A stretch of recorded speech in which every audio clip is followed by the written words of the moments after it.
Vamos a continuar ahora y vamos a seguir hablando de regeneración. Regeneración y resiliencia son dos palabras que están desplazando a esa otra palabra que está en boca de todos y que es sostenibilidad. Y visto los datos que nos han dado en la mesa anterior, creo que van a continuar cobrando importancia y siendo cada día más relevantes. Y hoy tenemos además la suerte de contar con la visión de Danny Rubenstein. Danny lleva trabajando 35 años, ni más ni menos, con multinacionales del sector, apoyándoles en sus procesos de innovación y de competitividad. Y fue socio de la conocida compañía americana de zumos Naked Juice y hoy en día asesora a decenas de startups y de CEOs de éxito. Thank you very much, Danny, for joining us today and coming all the way from Hawaii. Thank you. Welcome to the stage.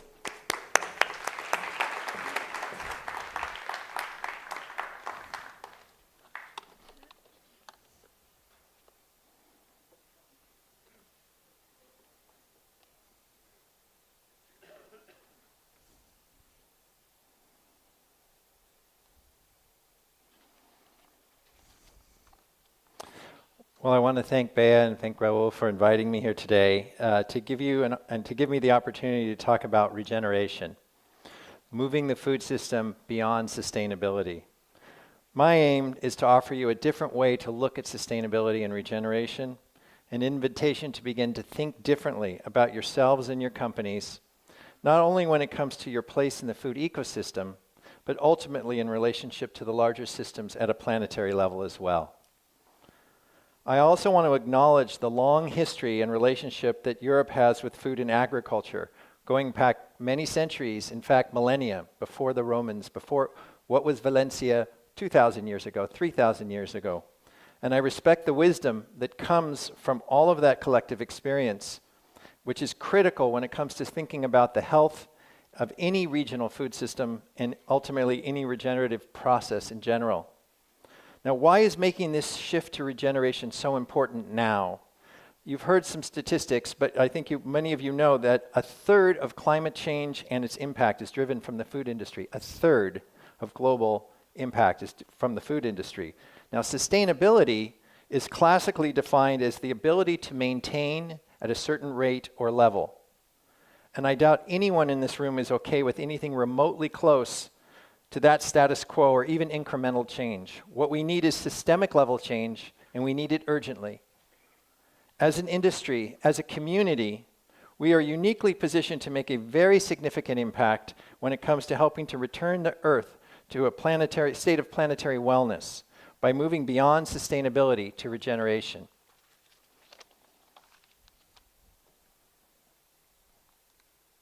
Oh, that's the laser, sorry. There we go. Now, my roots run deep in the natural products and organic food industry, beginning over 35 years ago when two childhood friends and I started a company called Naked Juice in Southern California. Since then, I've worked with over 24 innovative food and beverage companies, either as part of the senior leadership team or as a long-term strategic advisor, helping them scale and grow their businesses. One of the logos to the right, you can see on this slide, is an organization called MISTA, which I have been fortunate to help launch and grow beginning 6 years ago, and where I've spent the majority of my time since then as both a strategic advisor and as well as a member of the leadership team. MISTA brings together some of the largest food companies in the world with many very innovative startups and early stage companies with the purpose of helping to transform the global food system to meet the needs of the future, as we see an abundant future nourishing and delighting people and planet. A couple years ago, I also took on the role of the head of Regen at MISTA.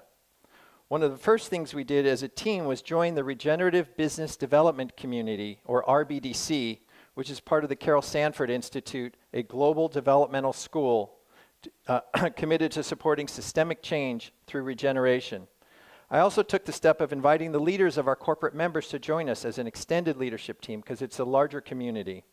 Now, this kind of work done at a corporate level is not easy, especially given the reinforced ways in which of the thinking and acting and ways that rewards are set up today. And when you have financial pressures and you have pressures of like the pandemic, companies tend to revert back to old paradigms and old ways of thinking. It's worth it, but it's difficult. That said, the good news is that there are an increasing number of large corporations in the world who are beginning to see and think differently about these things, and that gives me hope. Now, how many people here, please raise your hand, recognize this image? About half to 2/3 of the room. I'm not that old. That sounds good. I'm glad. Now, how many people here have seen the first Matrix film when it first came out? Again, almost half. I'm impressed. Well, for those of you who may not have seen it, Neo, the lead character, takes the red pill, and his life is changed forever. It's a story rooted in Plato's allegory of the cave. Essentially, once you come to learn and understand something, including how things really work, you can't unlearn it and you can't unknow it. It's been my experience, as well as the experience of many others, that once you begin to understand and do this kind of regenerative work, you cannot not see living systems all around you. Many people often talk about the need for a shift in mindset, and I would agree. However, I'd also like to suggest it needs to go further. That it needs to be a shift at the level of consciousness, a shift in paradigm, in the way in which we think and approach things, including life more broadly. A shift from what could be described as a more linear cause and effect Newtonian worldview to a more quantum worldview. I'm now going to share with you 2 ways you can look at and think about regeneration, and then follow with a few examples of those ways of work in action, because it really means, what is regeneration in action ultimately?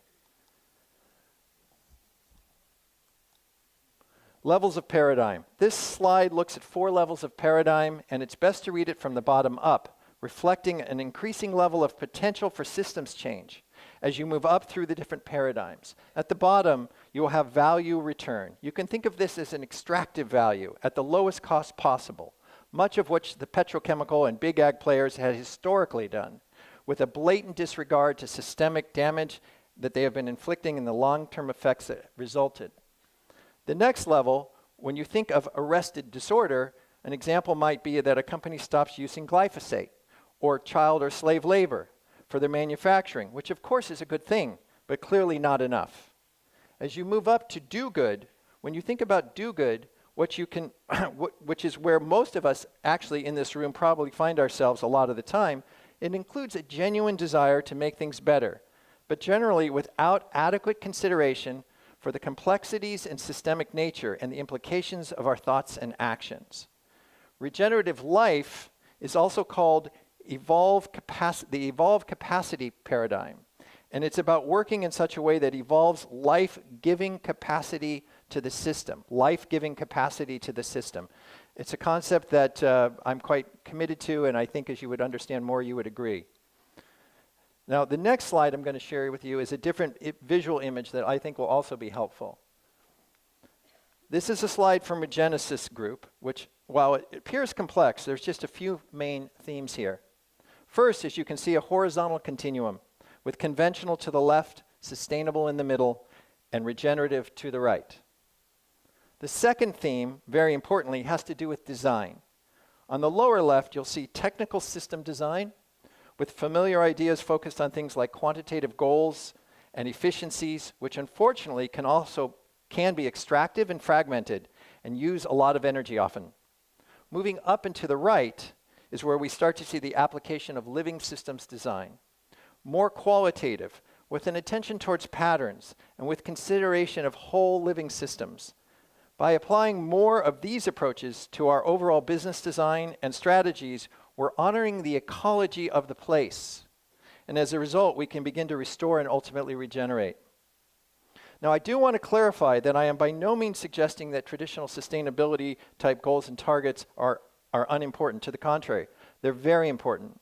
Rather, what I'm wanting to emphasize is it's the how your companies think about achieving these objectives that matters much more than people currently realize, including the systemic effects that will result.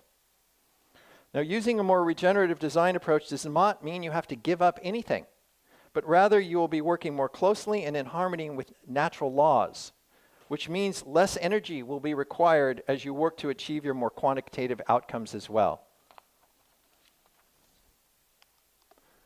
Many of us have seen this image, and I chose to include it as a reminder that we need to think much more than carbon. We need to consider the whole picture. Yes, dramatically reducing carbon emissions and dramatically increasing the planet's ability to sequester carbon are essential, but not in isolation. There can be no real systemic change when the focus and attention is fragmented into one area or another without including all of the other factors as well. As for example, I've highlighted water crisis here so we can look at its connection with soil health as a way to tether some of this together.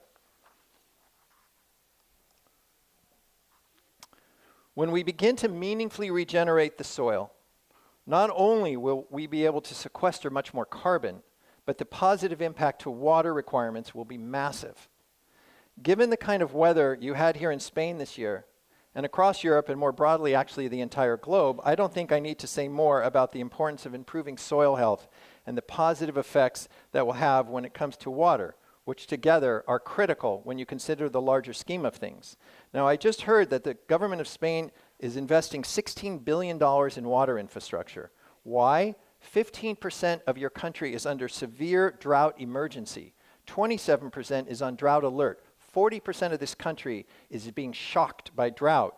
Your grain production was down 40% this year versus last year, and you need to import 20 million tons more of grain this year than you did last year due to this crisis. As many of you know, your tomato crops were down 74% this year. And it's clearly unsustainable, and we need to regenerate in order to turn this around. Now, unfortunately, a lot of the money for water is going towards the technical end, and I would hope to encourage that they would consider more regenerative design in their use of funds as well. Now, I'm going to share some information about a few companies that I've worked with that I think will be illustrative for you to see when you have regeneration in action. The first is a company called Terviva. When I first met Naveen, the founder and CEO of Terviva a few years ago, he told me that they were planting millions of trees to feed billions of people, which made me stop and think and want to know more. At Ternova, they describe what they do as beyond simply sustainable. Terviva has developed a truly regenerative ecosystem, bridging ecological and community wellness through the innate wisdom of nature. As a climate-resilient, permanent tree crop, Pangamia improves soil health and water quality while sequestering carbon. It thrives in underutilized land where other crops cannot grow, creating opportunities to increase biodiversity as well. It produces 3 to 5 times the yield per acre of soybeans. Pangamia is a sustainable food and energy source which helps to improve the livelihoods of local and rural communities around the world. Terviva is also a food tech company in that they discovered a novel and then patent-protected way to remove the bitter alkaloid from the Pangamia seed so that the finished products can be consumed by humans and other animals as well. In addition, Pangamia oil is an attractive replacement to petroleum-based aviation fuel, which is a market they're actively pursuing as well. The next story I'm going to tell you is about a company called Ingredion, which many of you know is a multi-billion-dollar global publicly traded company, which is also part of the RBDC, the Regenerative Business Development Community, as they were a member of MISTA. This slide has a lot of information on it, all of which is important and worth learning about perhaps at another time, but starting with their stated purpose here on the left, which is rooted in life, everyday life, connected life, planet life. They then go on to highlight 5 key areas, and again, I'll just touch on the highlights, is diversity, equity, inclusion, and belonging. Community impact, sustainable and regenerative agriculture, environmental impact, and innovation. This is what this company is about. But rather than go through the details in each point, I thought what was much more important was to focus on how they approach things, starting with the way in which they think about their business and see themselves, and how they themselves see their role in the larger scheme of things. Larry Fernandez is Senior Vice President, Chief Commercial Officer, and Chief Sustainability Officer at Ingredion. How many people here know of any multi-billion-dollar global food company that is structured this way, where both the primary responsibilities are combined into one person? Does anybody here in this room know of a corporation of that nature? Nobody, and I didn't either. Larry's approach to leadership, as well as the organizational design itself, explicitly puts them on a path where their financial success and their sustainability outcomes are intertwined and inherently aligned. They are also committed to creating a culture, including ways of working, that focuses on the development of the capacity of their employees, where they are encouraged to exercise what they call their personal agency for the benefit of the company, for the food industry, and the planet. It's a very unique company. I was fortunate to participate as a resource in one of these RBDC sessions a few weeks ago, and I left the experience quite impressed, starting with the fact that the majority of the session, over an hour and a half, was offered and dedicated to the most junior person on the team. What really, hit home was when she started to talk about how she was encouraged to show up as her true self, and how much trust there was amongst the team. She said she felt that she had a sense of belonging, that what she cared about and what the company cared about fit together. She said she felt that she had the opportunity to contribute in meaningful ways and make a real impact, which she said was very motivating and self-empowering. Now, who doesn't want an employee that has that kind of experience? That said, she was also not shy about talking about the areas in the company that she felt needed work and that weren't up to the level where she felt they should be. And to the credit, the senior management leaders let her know that that what she'd given them was some very important things to think about, and that as a result of what she had to say to them, they were able to see things in a different way, and they were going to go back and see what they could do about it.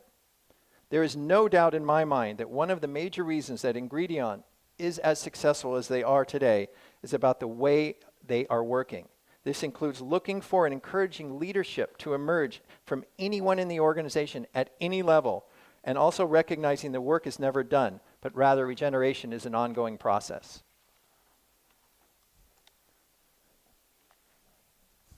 Some of you might be thinking, this all sounds well and good, but will consumers really get behind it, even pay a premium, given that regeneratively produced products may cost more, especially during this transition?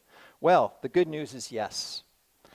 The truth is, more and more people genuinely care about many of the regenerative principles and would happily choose those brands and products if the information was credibly evaluated and presented to them in a way that was easy to understand. I want to give a nod to my friends at How Good, this organization, for the wonderful work they are doing in this area.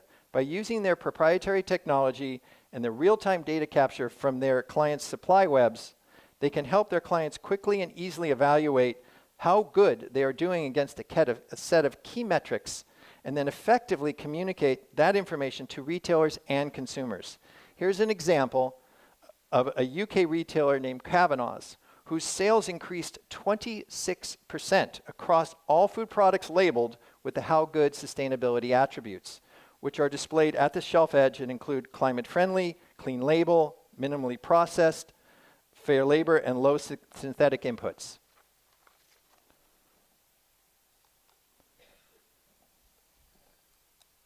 This last image I'll go on quickly is something I'd like to share. It's simple but a powerful developmental way, a framework that we call 3 lines of work. It's a way for you to think about your company in relationship with the food system, in relationship with the planet and the planetary systems.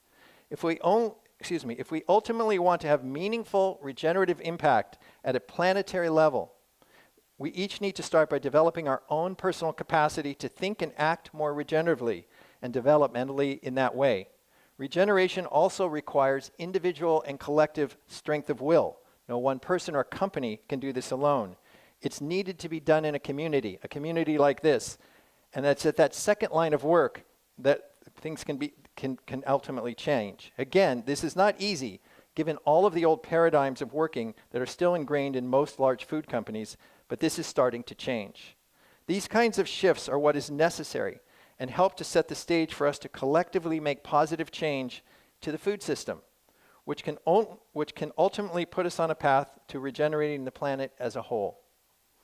Imagine if every time anyone in your organization was about to make a decision, the first question they were to ask themselves was, what is the higher order purpose I am serving, and will the aim of this decision and action ultimately contribute to a superior outcome at a more systemic level?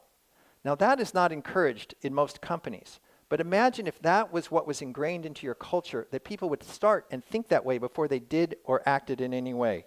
And what if the second question was, What impact will this decision or action have for the next generation? And then one after that, and then one after that.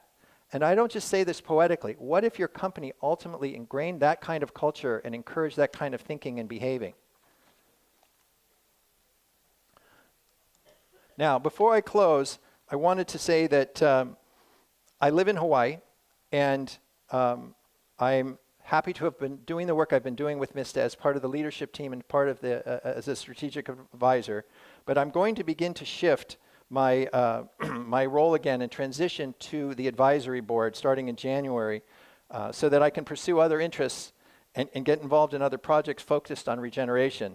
The first of which is going to be done in helping the state of Hawaii regenerate its own system. But in listening to what I heard yesterday and today, I can't help but think about what Valencia could be because of your innovative roots and your commitment to inclusive way of thinking and being if you were to try and regenerate this bioregion and make Valencia an example for the world, an example for Spain. I think it's possible. Raul, when you invited us to speak yesterday and we're open to our ideas and thoughts, and thank you for that, to me, this is where you can make a difference. You've got government here. You've got universities here. You've got businesses here. You've got KM0's commitment to making positive impact. Why not use it? Let Valencia be a beacon.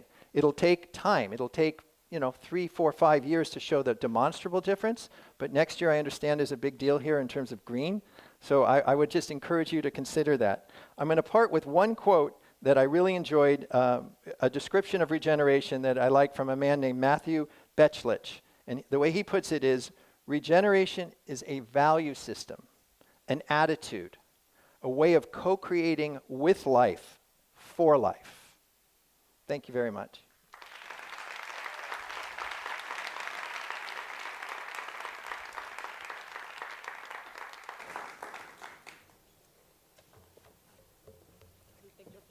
Yeah, you got it. I'll leave that. I'll take that. Thank you very much for these insightful thoughts and learnings, Danny. For all the ones that are working with regenerative agriculture and promoting it, sharing the knowledge and spreading the word about this is absolutely essential. So thank you very much.